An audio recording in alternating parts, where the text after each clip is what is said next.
Hi, I'm Dr. Mark Lewinner, licensed acupuncturist at Metro Acupuncture in Atlanta, Georgia. And I'm Dr. Andrea Lewinter, and I also am with Metro Acupuncture in Atlanta, Georgia. Today, we're going to share with you a technique that we like to do for some patients before we begin the acupuncture treatment. This information can be helpful to other acupuncturists, and it can also be helpful for patients who are undergoing acupuncture and want to do something to prepare themselves to get the most out of their treatment.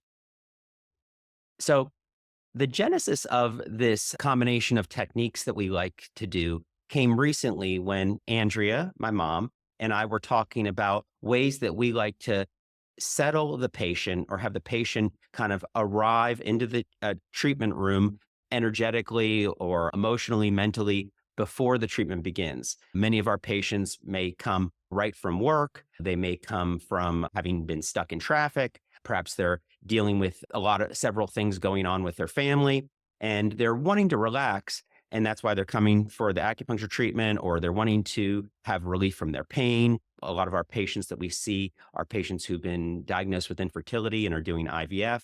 And we want them to get the most out of the treatment. And that doesn't mean necessarily just immediately having them lay down and place needles in them. So Andrea and I were talking, and I said, what do you like to do before you begin an acupuncture treatment for patients that may be coming in and might not be as focused or ready to, lay down and experience the therapeutic benefits of acupuncture initially? And remember what you said? Yes, I know that there's patients that come in that are highly agitated for all the reasons that you described. So, what I like to do is I like to offer a breathing technique. And there are many, many different breathing techniques, but this is one that's very simple. I can remember and is easy to remember. And that's a technique where you take a breath in to the count of 4, you hold that breath to the count of 3, and then you exhale to the count of 4. So if you'd like, we can do that right now so you can have an embodied experience of what that feels like. So let's go ahead and do that. Let's take that breath in to the count of 4. 1, 2, 3, 4. Hold. 2, 3. Out. 2, 3, 4. And very often, what patients notice immediately is their shoulders begin to relax, their body feels differently, they feel more grounded in the chair that they're sitting. So, again, what we're doing is we're just working with the nervous system, calming that down so that whatever we do next has the greatest opportunity to bring them a sense of relaxation and benefit. Yeah, absolutely. Yeah. So you were sharing that breathing technique, and I was saying that what I like to do is I like to have the patients use their hands and touch the torso. The idea is that for many people, touch can be a supportive thing, it can be very regulating, it can be a calming thing. And the first hand, left or right, can be kind of right here on the sternum, and then the other hand can be a little bit above the belly button, above the umbilicus, and just kind of noticing the warmth of the hands. In fact, I'll sometimes have the patients create some friction. Friction creates heat, heat's energy. And again, many people associate heat with comfort and relaxation and just placing a little bit of, touch on the torso. So what we did is we said, "Oh, what would it be like if we combine both of those things together?" And so it would be what it would be like is the patient would lay down on the treatment table and we would just have them place their hands, noticing the warmth, noticing the touch, and just be curious what happens. It may be that they, like you said, that they may find that their muscles relax, that they have a sense of calm, they're a little bit more in their body, and then we could do what you did, which is what you like to do, which is take a deep breath into the count of 4, hold to the count of 3, and then exhale to the count of 4. And this incorporates 2 things. This incorporates touch, which according to the principles of East Asian medicine touch is something that can be very grounding and supportive. And it also incorporates breath, which is about bringing in something new, inspiration, and also to exhale, letting go of something that no longer serves, like carbon dioxide or challenging feelings. So we thought, what would it be like if we combine these two, and also we shared that with viewers on YouTube. So So, yes, Mark, I think it's really important. All of what you said is to, take the time to get out of our head. When we're taking a breath in, we notice the count. When we're holding ourselves, touching our chest and holding our heart, we're out of our head. We're not thinking about, the next thing. It brings us back into our body, and the body can be a friendly place. So, that's right. That's right. As we were talking about doing the two things together, I was reminded of the commercial. I think it was like in the 80s where they created a skit where one person was eating peanut butter and the other person was eating chocolate, and they bumped into each other at a corner, and they said, you put your peanut butter in my chocolate, you put your chocolate in my peanut butter, and voila, they made the Reese's peanut butter cup, and that was the genesis of the Reese's peanut butter cup. Well, probably not true, just a funny skit. But with us talking about how we liked to get our patients ready to get the maximum benefit of the treatment, it was similar like that. Like, which is first? So then we had to decide, would we do the touch first or would we do the breath first? And I was voting for the touch first based on the principles of East Asian medicine. Because, like I mentioned, touch can be very grounding. It can be very supportive. Not for everyone. Some people, touch isn't something they want to do, or touch isn't something that feels good to them. But after one feels grounded, then they can work with the ethereal, work with the breath. yes, yes, because the body's already being primed to take that heavenly chi in and allow the ex e allow us to expel anything that is not wanted. So, Right, right. taking in and letting go, taking in and letting go. Yeah, yeah, and you use the word "qi." I think "qi" is a word that is used in East Asian medicine often, but maybe a modern interpretation, not entirely, but part can be nervous system. And Mhm. acupuncture works with several body systems: the musculoskeletal system, the digestive system, the nervous system. I think first and foremost, the immune system, the lymphatic system. All body systems need care. The digestive system needs good food. The muscular skeletal system needs strength training and resistance. The nervous system needs rest. And whether that Mm. be something like sleep, which is essential, or these little micro resets throughout the day, which we're kind of incorporating, is something that we can do to care for our body. Yeah.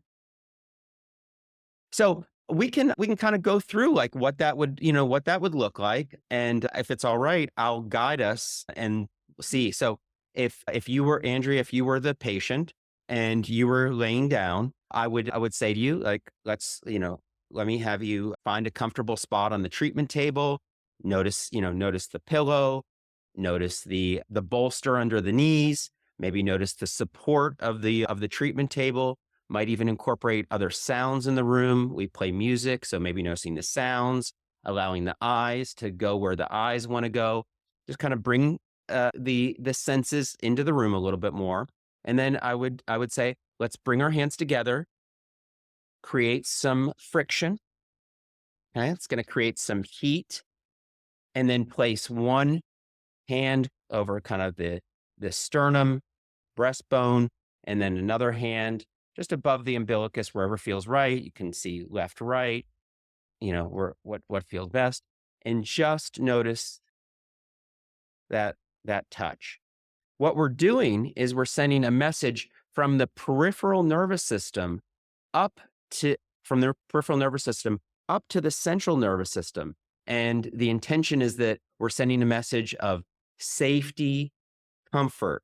Maybe we're bringing up a little bit more parasympathetic tone, a little bit more rest and digest. and we're bringing down some of that sympathetic tone, the fight flight. Okay. So we're just going to notice that contact, notice what happens in the body, and see how things may be different. Again, they might be better, might be worse, it may be neutral. Whatever your experience is something we just want to track and be aware of. And then kind of naturally, we would say, now let's move to breath. And Andrea, if you'd like to guide us to kind of how then we would do that. Sure. Again, let's just take that very gentle breath in. Inhale to the count of 4, 2, 3, 4. Hold 2, 3. Out 2, 3, 4. Let's do it one more time. Breath in 2, 3, 4. Hold 2, 3. Out 2, 3. So it's simply a technique, and experience as a practitioner is that then the patient is ready to receive the needles, because the needles are something that is going, it's going through a boundary. The boundary is the skin. And if someone is really activated, they're very stressed, they're not present, maybe they're detached or numb, I don't think the needles are going to be as helpful. They'll still will be helpful, or may take a little bit more time for them to be helpful than if someone begins to self-regulate. So that's kind of what this exercise is. This micro reset is a self-regulation technique. And obviously, this is something that one can do outside of the treatment room. So some examples would be right before a meeting or a call, or a challenging family event or whatever. Just we're tracking our internal experience, we're tracking our chi, if you will, and we're taking control or caring for that aspect of our body, the nervous system, with touch and or breath.